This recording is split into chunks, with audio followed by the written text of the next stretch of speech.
This is how you make minnow traps and possibly crawdad traps if you're in the right spot.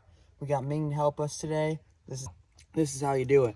So you can just get your standard Gatorade bottle, open up your knife, right at these seams. Even with a water bottle, you'll see the seam. Just pop it in. Just line it up right there. Push down. Just follow that ring around. Try to stay in the ring.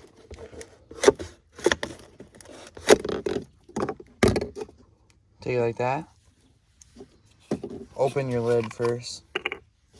Take this end, shove it in there. A little tight, but that's how we like it. Just like that.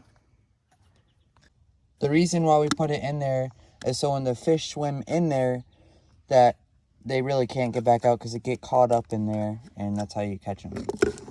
Now poke 2 holes in it that you're going to put your fishing line in. Make sure they're wide. Now grab your fishing line. We're using Power Pro. Stick it through one of the inserts,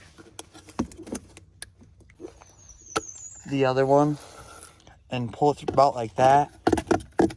Give it about 6 inches of slack and then just tie it up. Give her just a couple granny knots and you'll be good to go.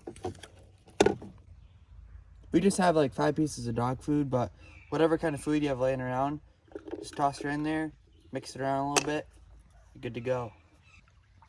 Okay, so you just put it down and let it fill up with water. Put it down here in the creek.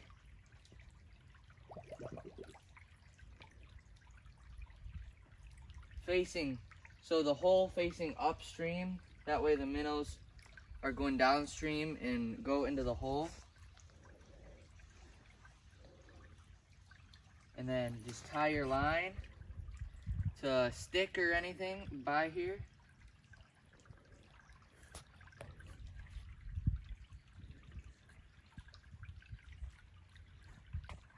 Hey guys, thanks for watching. Please make sure to like and subscribe and hit that bell notification.